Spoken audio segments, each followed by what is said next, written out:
Alrighty. Good afternoon, everyone. Welcome to the Family Caucus, where wit, wisdom, and a whirlwind of opinions come together to tackle America's political landscape. As a family deeply rooted in the world of politics, we bring a wealth of experience and diverse perspectives to the table. Each week, we'll engage in lively debates and insightful conversations on current events, hot topics, and more. Ultimately, we'll explore the need for unity, the power of humor, and the importance of challenging the status quo. So, whether you're a political junkie or just looking to make sense of the world around you, join us as we navigate the complexities of American politics. Together, we'll inform, entertain, and inspire each other to become a part of the solution in shaping our country's future. I'm your host, Will Saxman, with my father, as always, Chris Saxman, and my sister, Mary Saxman, is feeling under the weather today, so she will not be joining us. So it's just me and Dad, and we're going to jump right into today's topics. Starting first with my alma mater. Hey. South Carolina Gamecocks complete the perfect season under Dawn Staley, one of the best coaches, now her third national title. They came up short last year, but, just on an unbelievable run right now. But she kind of she didn't put herself in the spotlight. I think the spotlight kind of got shown on her after she got asked a question in the days leading up to the national championship. Biological males competing in women's athletics, specifically at the collegiate level. I think her response was worrisome to some people. I think it caught a lot of traction out there. So I just kind of wanted to give us the time to air it out a little bit. So, Dad, what did you make of Coach Staley's comments? I disagree. I didn't think it was the right question to ask or the appropriate question to ask. And frankly, she just should have deferred until after the tournament. But good on her for at least airing her opinion on it. Having biological men compete at the collegiate level in women's sports, I think is wrong. I think it's dangerous. It's unnecessary. If you want to have trans sports, have trans sports. If there's that many transgender athletes out there, they can compete against each other in my estimation. But having, can you imagine? Okay, Dawn, Coach Staley, and huge respect for her. I mean, she's a fantastic coach. I mean, to take a team that lost every single starter last year and to come up with an undefeated season is historic. I mean, she is a great coach and a great role model. But what if one of the players on Iowa's men's team decided to suit up before the game and flat foot rebound as a 7-footer against the South Carolina center? Is that fair? Of course it's not fair. But he can say, I'm a girl. Is he? No, he's not. I mean, this is where we have to get a little bit more real about this situation. Again, if you want to be trans, that's your walk with the Lord. Go ahead. But to compete against women in a physical endeavor, I think is just wrong. And this it's just one of those moments in our society where you're gonna have to make a decision. And I think she chose poorly on this one. Yeah, no, and I gotta echo your comments there. I've had a little bit of time with Coach Staley. Her aura is wonderful. She lifts everyone up around her. She's one of the best people that I've ever been around in the sport of basketball. She's absolutely wonderful. Can't speak highly enough of her. But and as a woman of God, and she talks about Christianity a lot when she's given the microphone. So you would think especially there that she would have a little bit more sense on the issue.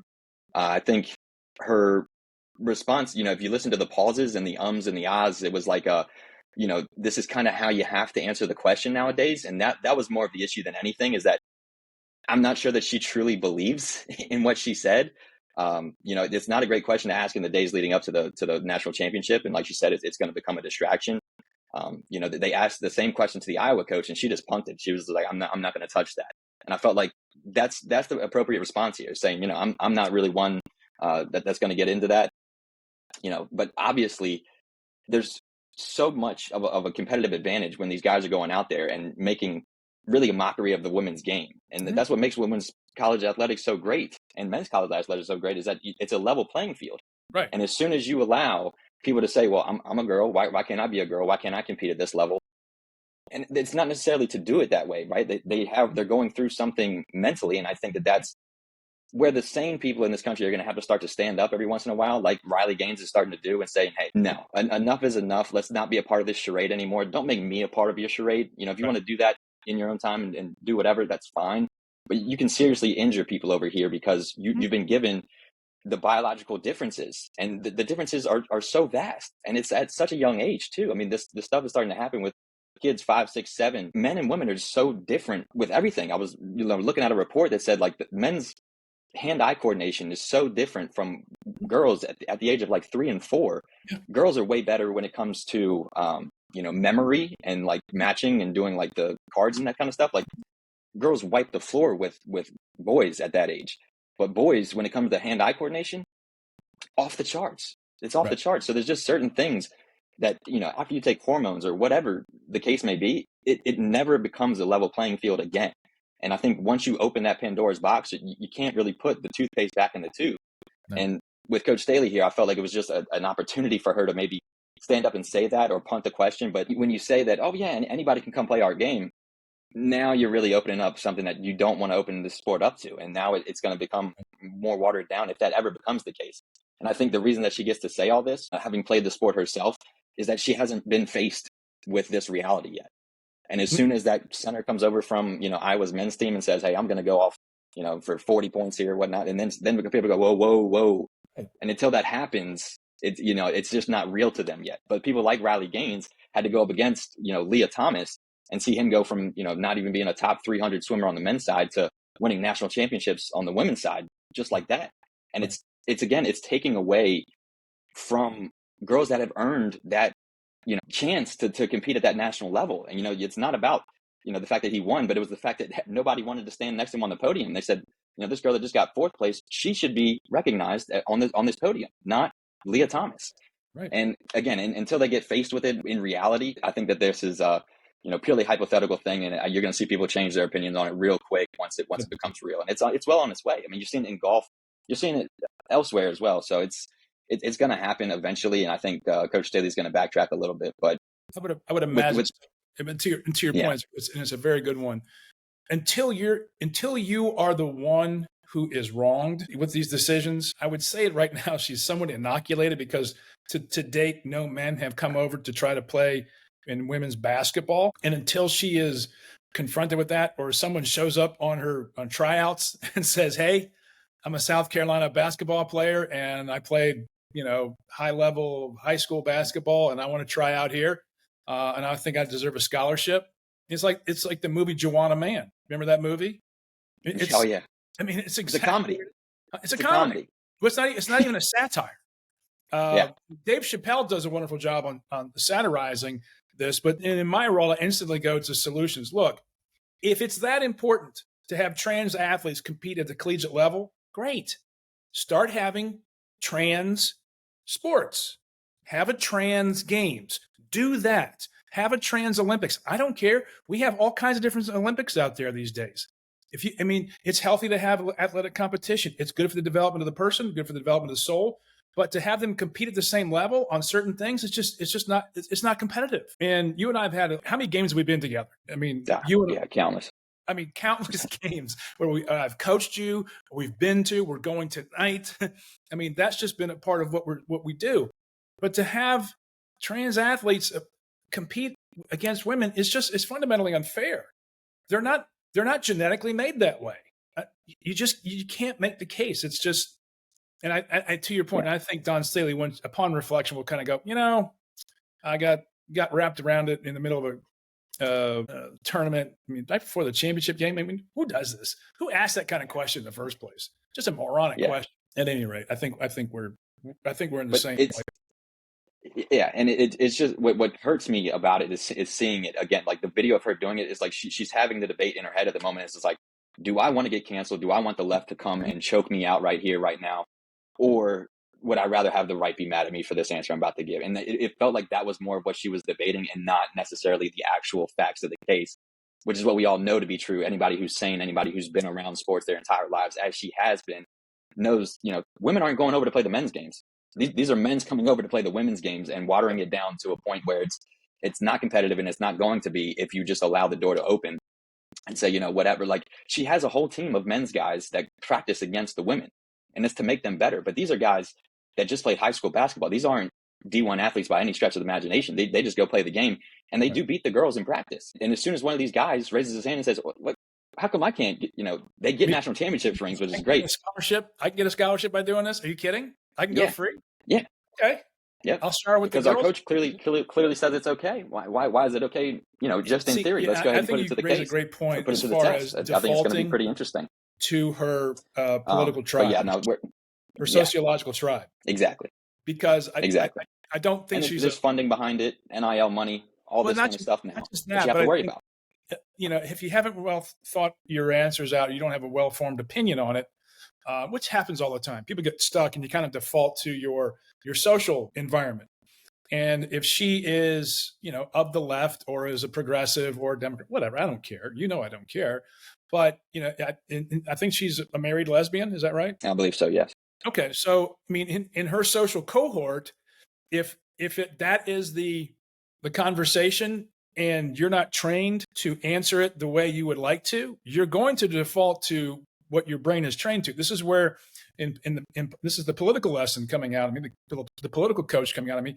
You have to think through all these things and have well-formed talking points to get to that point, because when you're asked that question, you got to respond right then. It's the same thing that happens in basketball or in any other sport. You have to be so well trained with repetition, repetition, repetition. So when you come down to game time, you don't think, you just behave, you just react. And that's the element of coaching. So in this respect, I don't think she was well coached or ready for the answer, for the question. And I think she airballed the answer. Well put. Well put. We'll keep it on college campuses for a moment here. Oh dear. A lot of news coming out about Joe Biden using federal funds to rally the vote across college campuses, and I think it's pretty clear why he might be leading such a charge. Is because he's really bleeding in this demographic, but he needs these people to show up to vote if he's going to have any chance at winning in November. So what do you make of Biden? Again, it's not using campaign funds to start this kind of stuff up, but using federal funds to rally the vote across college campuses, and how that might have an impact on November. It's called free and earned media. I don't think he's going to win in the courts. He's doing it for votes. We all get that. It's a completely obvious, completely transparent. This is what Joe Biden does. This is how he gets elected for the last 50 years. He's just one of those horrible politicians who'll do anything and say anything to get elected. And, the Wall Street Journal had an interesting column today about that, saying, here's a guy and his team who say, we need to defend democracy at all costs. We're here for democracy. No, they're not. They're here to get elected, and they will say, they'll do executive order after executive order. That's not the governing process. That's not how we create laws in this country. That's not how we come to consensus that everyone gets behind. Well, you passed a bill, it's signed into law. That's the law. That's not what they're doing. And that's not what Joe Biden's doing. It's a patently obvious way to curry supporters who don't like him. Well, you don't like me? At least I'll give you something financially rewarding if you support me. Okay. We get it, Joe. You're an easy book to read. You're not a leader. You're a weak man, and that's just happens with weakness. Yeah, and something that my wife actually just reminded me of, like 2 weeks ago, as we were. Oh, I guess it wasn't 2 weeks ago. But we were watching the State of the Union, and he talked about the student loan debt again. And she was like, "Didn't he promise that he was going to cancel a lot of that? What happened to that? What happened to that?" I was like, you know what? He did. In the weeks leading up to the 2020 election, he just totally sounded that horn like he was going to give everybody $20,000 off the top. And that gave a lot of people in our generation something to think about when they were like, $20K? I'll show up for $20K. Well, here's the difference. Knowing it was a promise that he couldn't deliver on. Yeah. And now people are going to remember him for that, I hope, and just stay home and stay away from this stuff because it's a total grift. No, they won't, because, I love your wife. She's a wonderful girl, but she hasn't followed since that promise was made and what has actually been accomplished, and all the political and legal fights and the judicial decisions that have come as a result of that conversation that was initially created by Bernie Sanders, if we all remember. He would, this whole we'll forgive your debts. For what in return, we don't know yet. So, a lot has gone on. He continues to try to do this. It doesn't matter whether he wins this argument. It matters that people see him fighting for it. And people will go, "Oh, I'll fight for this because they're fighting for the future." At least I'll give me an excuse for a vote for Joe Biden. If nothing else, he's going to try to help me out. There's in that respect, there's nothing lost with that. It's just a reason to get out and vote and to have a little bit of reason to show up. Yeah, that's it. Like you said, he's bleeding support with these people, and I think that's why you're starting to see such a push right now versus in the past. This is still a demographic that normally votes for Democrats, but he's going to have a huge turnout problem. And I saw, I believe it was a Harris poll showing that he's losing black support left and right as well. And Michael Shea even had a joke on SNL about it with, he's losing bridges, with the black community faster than Baltimore or something like that. But blacks right now voting 68%, or 68% saying that they'll vote for Biden versus 91% in 2020, in the 2020 election. So I think he's having a big issue in certain demographics in certain key swing states, and he's going to start getting real desperate here with certain promises that we've seen he's not going to keep. So we'll see if people are going to get burned by it again. Well, the problem with the black vote for Joe Biden isn't necessarily switching votes, but not showing up in voting. Exactly. The turnout. So the drop off is more dramatic than the losing votes from, and it's primarily in the African American males versus black women, African American women. African American women are like 98% going to vote Democrat. Black men more and more are gravitating towards Donald Trump and the Republicans. You see a lot more black male candidates. You see a lot more black conservatives on the talking head shows. But his concern is going to be, as it was in 2016 for Hillary Clinton, lower black turnout in Milwaukee, Detroit, Philadelphia, Atlanta, Houston. Not Houston so much, maybe Phoenix, Pittsburgh, the large metropolitan areas where they need to win those states, those swing states.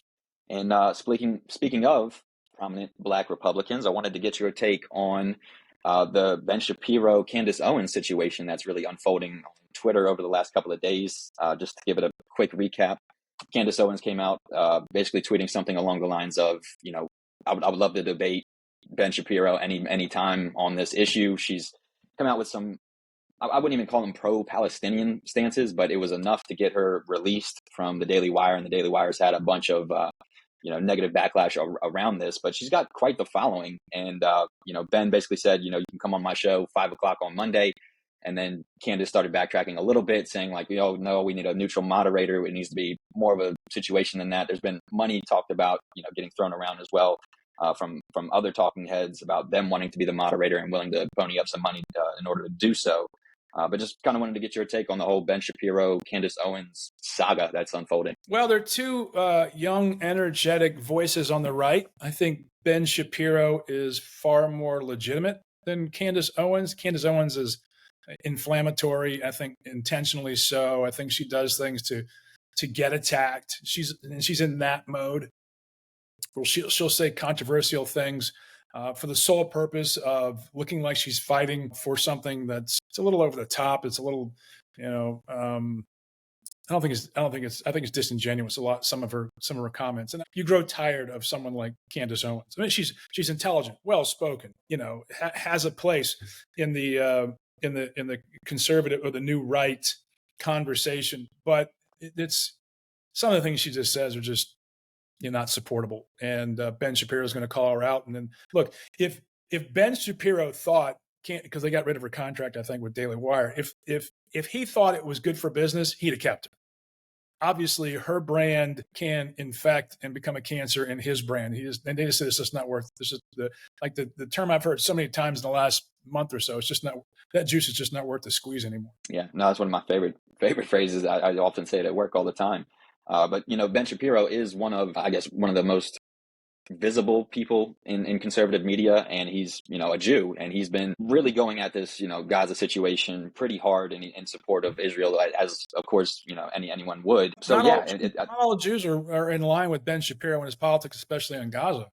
But he's just been a strident proponent of Israel's self-defense and actions against Hamas. He had some great clips out recently about these commentators that just want to ask questions, and nobody wants to do the homework and actually do the the journalistic side of the business, right? Where he's really and the Daily Wire is where I get most of my news. I don't go to Fox or anything like that. The Daily Wire is I go to for podcasts and such. So I've been a big Ben Shapiro fan for a long time now. So I think that this would be great just to have the two of them out there. But if you're gonna take sides on this, I think my money's on Ben. He's probably gonna wipe the floor with her, and I would hope that both of them are gonna sit down and do it eventually. I would caution anyone to bet early on a debate. They're both very bright, very articulate, well-spoken, and they'll understand the nuances of the debate. But I don't think there's a a winner going to come out of this thing so much. I mean, I think it's going to be, more clicks and more followers and that kind of stuff.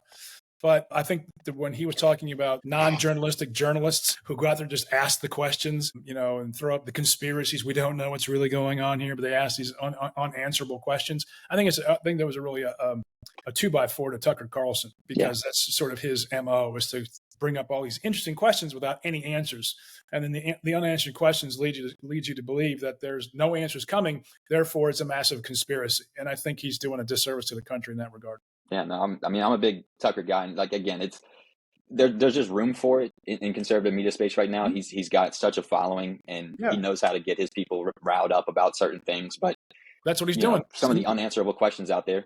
He's not, and this is the delicate balance that a very talented, very smart guy like Tucker Carlson, I think, has to be far more responsible in his behavior and his journalism, because I think he is, and I signed up for it just to see how bad it is, or to give him the benefit of the doubt, because he did an interview with Marjorie Taylor Greene, which I don't understand why anyone would give her any sort of validity in the world of conservative thought. You're just not going to get anywhere with her. She's not going to say anything that's going to create anything other than controversy. That's what she does. I mean, everyone in Georgia thinks she's a whack job, but she has a space in the politics. But when you validate someone like that, and Tucker Carlson, I think, diminishes his brand. And I think he really hurt himself with the Putin interview. So going down this lane of controversial people and giving them validity, he's gravitating more to the Alex Jones segment of the electorate than I think the legitimate one. Okay, there you go. And I think we can build off of that, talking about Tucker's interview with Putin.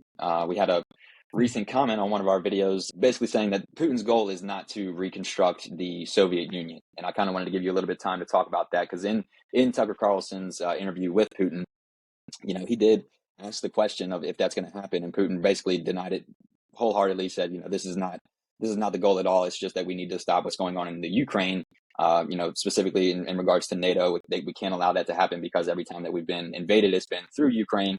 And that's just a non-starter. That's been a red line issue for them for as long as they've been a country, really, is that they have to try to secure that side of their border, because that's where the sea is, and they know that they can be invaded through the Ukraine.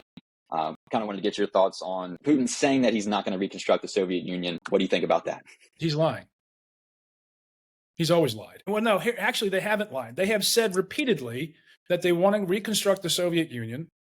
They have said repeatedly, we want to take Ukraine, and they're not just going for the eastern portion of Ukraine. They tried to take Kyiv. They tried to topple the government in their first invasion 2 years ago, and they failed there. So they went and reinforced eastern Ukraine. They're going to try to chip away at this thing. They intend to take over Poland. They intend to continue their dominance over Belarus. And I think the first invasion route is Poland through Belarus, not the other way around. And notwithstanding the fact that the West doesn't want Russia. We don't want to invade Russia. Hitler and Napoleon notwithstanding, those invaded and failed miserably. No one wants Russia. And you don't want to tell the Russian people, sorry, we don't want you. We don't have no desire for you. We don't, A, we wouldn't want to risk a nuclear war. B, there's no upside to taking over the country. What would you do with it? And then, he's also said, his foreign minister has said, we want to take over. And through the same argument, history history says we've always had Ukraine, therefore we get to go into Ukraine. Bullshit. But they've said, they want to take over Poland and Estonia, Latvia, Lithuania as you're going down the Baltic states. That's why Finland joined NATO. That's why Sweden joined NATO, because they're afraid of what this guy's actually going to do. They're already moving into Moldova. It's anyone who says otherwise, it's just not consistent with facts. And I know we have a problem with facts these days, but that one's incontrovertible. But do you have a problem with NATO's relative open door policy with all of these countries? I mean, isn't Poland in NATO? Yeah. Now? Yeah. And they're the only one, I think, of that group. I don't think Lithuania is, and I don't think anybody else in the Baltic states. No?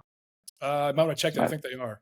I know Finland isn't. Sweden just joined. Yeah. Look, they're just going to keep on having people in when it becomes the United States' responsibility. I mean, that's what Donald Trump always talks about with NATO. You go to Europe and they're like, my God, what are you people doing? We rely on you for this protection because we've had 2 massive land wars in the last century and we've lost tens of millions of people. It's real for them. And this is why France is so worried, and why they're spending money, and why Germany's worried. I mean, they're late to the game. They were stupid as hell to pull down their nukes and rely on Russian natural gas. I mean, what kind of moron does that? But if you take a look at what one of the things I want to draw your attention to is the amount of money Japan is spending in helping out Ukraine, because they realize that if Russia wins in Ukraine, China is going to turn on Taiwan, and then Japan is next. And they just can't have this nonsense continue. It's very, very dangerous. It's very, very real. And this week is why you're seeing the state dinners that are occurring in the United States. And that region would have the Japanese, I think the prime minister was here for a state dinner. It's incredibly important to the world's economy, that the South China Sea and all that's going on, all that the exports that go in and out of that, imports and exports that go out of that channel. And Janet Yellen, I think she's still over there in China, was basically saying to China, y'all need to dial back all your exports on green energy. It's going to cause an economic problem for us in the United States. China's no dummy, but they're also not in a terribly strong position internally. So there's a lot in play. First things first, Russia has to be stopped and turned around out of Ukraine. Okay. And do you think that if they do that there's still a chance that Russia continues on to go into these other NATO countries? Or, No, I mean, no. That's why it seems like we're just headed at a World War III path here, which is why I say, either we got to fully be in our support of Ukraine, and we might as well start to, send even more money, or send the tanks, send all of the equipment that they need. If this is the case, if this is a prevention of World War III, then it's basically World War III at the same time. Yes, it is. I mean, that's the lesson that has apparently not been learned by too many people in the Republican Party, who have said, "Oh, Ukraine's corrupt." I mean, really? You can say that about your own government?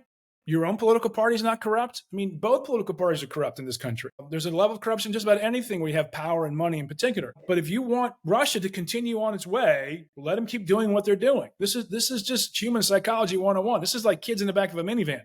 The more they get away with crap, the more they're going to keep doing crap. If you don't stop them now, they're going to go for all of Ukraine. Then they're going to go to Poland, and then they're going to go to the Baltic states.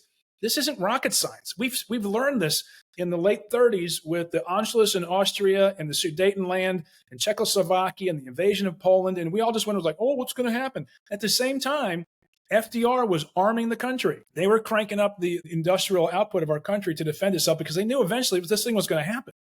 But we don't have that kind of time, because war is so dramatic and so quicker and faster these days. You can't let down your guard. It's peace through strength. It is what it is. And to your point, you can do it now. There was an old commercial, son, growing up. It's called the Fram oil filter. And the catch line was, you can pay me now or you can pay me later. And if you use a Fram oil filter, this is a lot less expensive than your engine blowing up, right? Because you want clean oil for your internal combustion engine. But this is that Fram oil filter moment. You can pay us now, or you can pay 10, 20x later. But you're not getting away from the decision to pay.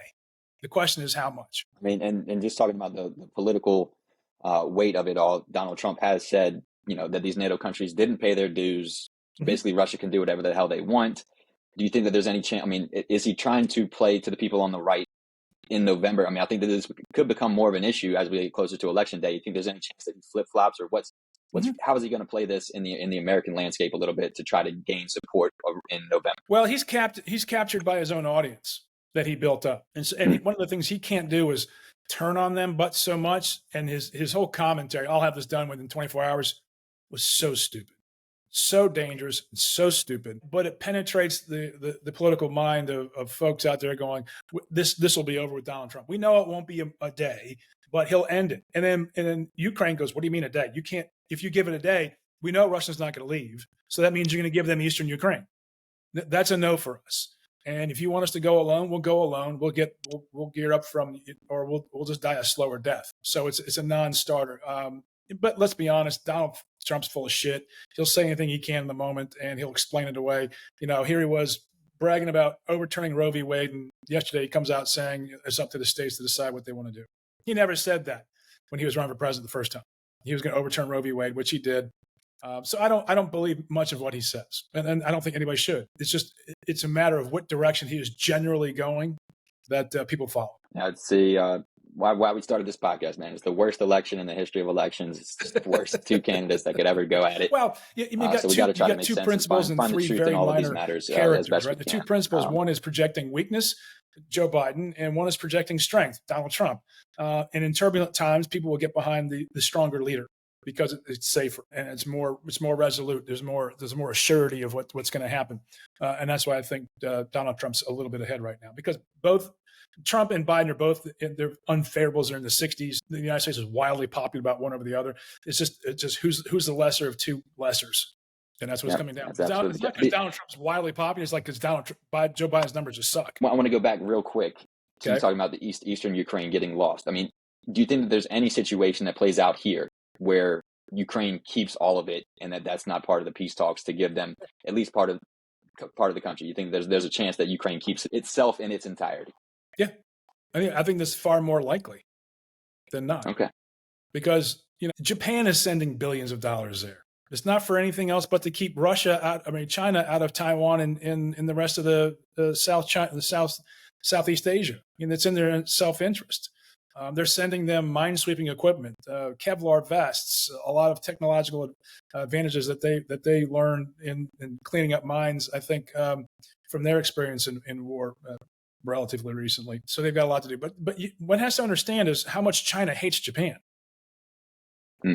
I mean, it's extraordinary how much China hates Japan. And if you don't understand that innately, you need to study history. Japan's rape of Nanking it's on the level of the Holocaust, but we don't talk about it in the West. And that doesn't leave your psyche. And China hates Japan, and Japan knows it. And they have a problem with Koreans. Koreans hate Japanese. I mean, you have to understand these things when you're talking about geopolitics and you're moving the chess pieces on the board. So Ukraine's everything right now, in my estimation, in saving the West. And if you can't capitulate here, you have to grind it out and make Russia suffer and punish them afterwards. Period. Yeah. With the lesson, the lesson being you can't over-punish them like we over-punished Germany in World War I. Right. And I think that becomes really, the future conversation, but we don't have that conversation unless we stop them now. So we really got to. Short of a nuclear war, we have to. You cannot allow them to win this battle. Yeah, because like you said, then Article 5 does get triggered once they go into Poland, if that's a foregone conclusion, or into any of those other NATO states. This is just really bad, really bad. And I don't know how Donald Trump is going to get it solved. But he seems to have some type of plan. He's got no plan. It's also with respect to our own fiscal and financial condition. Things aren't great right now. We're in a relatively weakened position fiscally, so our economy is on the brink, and it can't be. This is why it's so vitally important that we have both political parties working together to solve these issues, because the whole binary construct, us versus them, we're going to club you harder than you club us, it's dangerous for the future of this country. And these morons who talk about uniparty, what a bunch of stupid jackasses. You have two parties in D.C. who can't get along on anything, and then they go around saying it's the uniparty. No, politics is designed to compromise and get things done. That's the only reason politics exists. Otherwise, you have violence, which is what we're seeing in Ukraine and Russia. That's the opposite of politics. So get over it, make these decisions, pay your bills, don't add more to the pile with these student debt loans that are going to be paid off by whom. This is why it just takes responsible people in government making difficult decisions and people going, well, this is the way it's going to have to be, folks. We've already spent this money. Now we have to pay for it. Well, we've talked about the two-party system in the past, and I think talking a little bit about no labels, the fact that both sides were celebrating the fact that no labels was not going to move forward was kind of the sign of a uniparty going on. It's like, if this is what progress is supposed to look like, how come nothing's getting done then? Well, because if you have two silos, and that's what the two-party system is, there's going to be a bridge between those two silos that sort of keeps things in equilibrium, and they get paid a lot of money. These campaigns make a lot of money. And the jackasses who run these campaigns and who are corrupt and who steer policy and policy decisions to line their own pockets, that has to be unwound from our political operations. I mean, I see it all the time in politics. It's disgusting. It's not based on anything. There's no ideology behind it. I don't know what the ideology of the Republican Party is anymore. I don't know what they think conservatism is anymore. And the left is just like, whatever it takes to win elections, we'll just promise everything in the world and we want to pay for it, which is moronic and dangerous and asinine. This is the tension that's happening in our body politic right now, and it has to break. It's something that have to be solved, or it's gonna mean the collapse of the republic. Is Donald Trump the answer to that, or is Joe Biden the answer to that, or is it on? God, no. Is it neither? I mean, what's really It's not going to get solved in the next 4 years then. But this is the end of the baby boomer control of the country politically and economically. This is the last administration of that, and the next generation will be Gen X generation, or possibly millennials that come into power in this country. But this is the last gasp to hold on to that power before there's a complete shift in 28. I thought it might have been 2020. I'm a little ahead of the game. Then I thought, 24, we'll definitely get in. Look at Kennedy. He'll have a say in the matter, but it won't be as powerful as it could have been. He went wildly to the left on his VP pick. So yeah, no labels, just pushed out. I mean, just there's no. I don't know why they existed. They should just fold up tent stakes. They're just awful. Yeah. What a dumb head. What a head fake. Shaking themselves out of their shoes. And again, they're sending out all these emails going, "Hey, we're more important than ever." No, you're not. You're like the bronze medal game in the NCAAs. They did away with that. Yeah. There used to be a runner-up game. They don't do that anymore. There's no runner-ups in this world anymore, man. No, I mean, we need some serious leadership to come and help us out, man. Well, look, son, we've said this before. I've said this before with you and your sister. Your generation in particular really needs to engage in the politics, get involved. I mean, don't give up. Your future is on the line far more than mine because, just do the math, and it's not favorable to your generation, unfortunately. Dude, I went grocery shopping for the first time in like a couple of months this past weekend. I gotta say, I let my wife kind of do that. She has off on Fridays.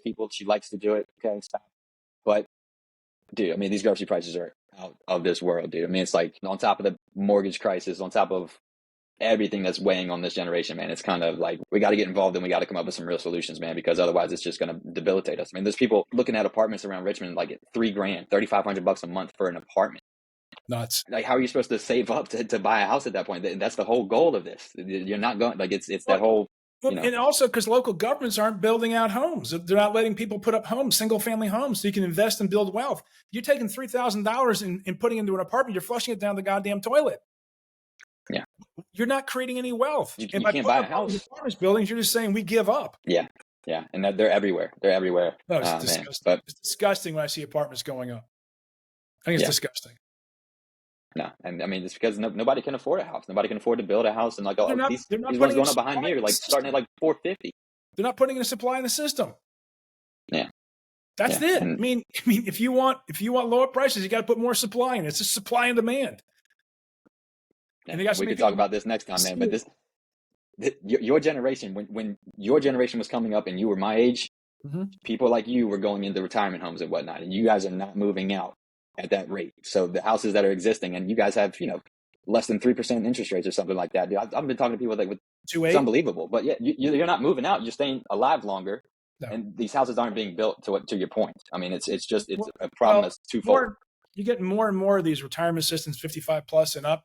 But your mom asked me one day, she's like, "You want to get a condo?" I'm like, "I don't want to get a condo. Why would I get a condo?" Kidding? No, I mean retirement. Too damn hard. I have friends who own retirement homes and they do a really good job. Do I want to live that way? I don't. We've had this conversation as a family. I don't think it's just not healthy. It's not how I'm going to live my life. We have more choices. I don't think it's necessarily been healthy for society to have multi-generations split up and move apart from each other. And that's one of the things I'm hopefully going to be working on is reversing that trend. But by and large, until there are several remedies, I think, in the housing. One is to accelerate the rehabilitation of existing properties because there's a lot of crap out there that's just falling apart. And we really should accelerate the redevelopment of those areas. Unfortunately, some of them are in higher crime areas, so there's a balance there.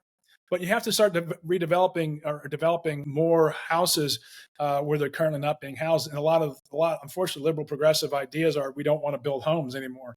We want to shove everything into townhomes and go up in apartments and that kind of stuff. And I don't think that's a very healthy. It just doesn't reflect what the market really wants. And so, and throwing up these apartments is look. Especially in the Richmond area, you have a lot of apartments going up. Eventually, these people are going to get married, want to have kids, and move out to the suburbs and send their kids to better schools. Then you got a problem. Yeah. Yeah. Dude, yeah. I'm living it. I'm living it. But, we'll Viva. Yeah, Viva. And we'll leave it there for this week, folks. Appreciate y'all watching and listening. If you like it, like it. If you would like to subscribe. And we'll talk to you this time, on in a few days. Have a great time, everybody. Talk to you later. See ya. Good night.